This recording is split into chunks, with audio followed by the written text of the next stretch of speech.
மயிலாடுதுறை மகாதன தெருவில் உள்ள வாக்குச்சாவடிகளில் 500க்கும் மேற்பட்ட வாக்குகள் நீக்கப்பட்டுள்ளதாக குற்றம் சாட்டி வாக்குச்சாவடி முன்பு பொதுமக்கள் 1 மணி நேரத்துக்கும் மேலாக சாலை மறியலில் ஈடுபட்டு வருகின்றனர்.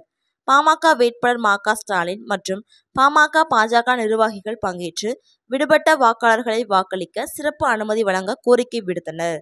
இந்நிலையில் மயிலாடுதுறை வருவாய் கோட்டாட்சியரும் தேர்தல் துணை அலுவலருமான யுரேகா போராட்டக்காரர்களுடன் பேச்சுவார்த்தை நடத்தினார். 1 மணி நேரத்துக்கும் மேலாக நீடித்து வரும் சாலை மறியல் போராட்டத்தால் அப்பகுதியில் பதற்றம் நிலவுகிறது.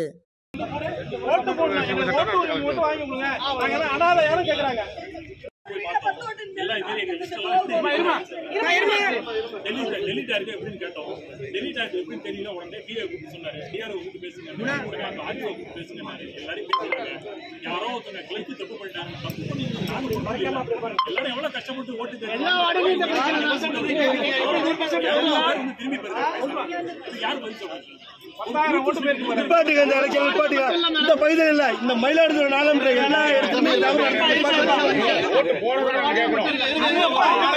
பிஜேபி ஓட்டம்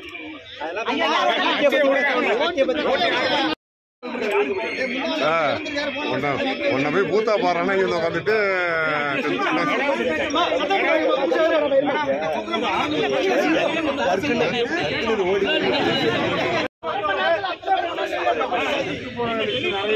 கவர்மெண்ட்ல பவர் இருக்குன்னு தெரியும்.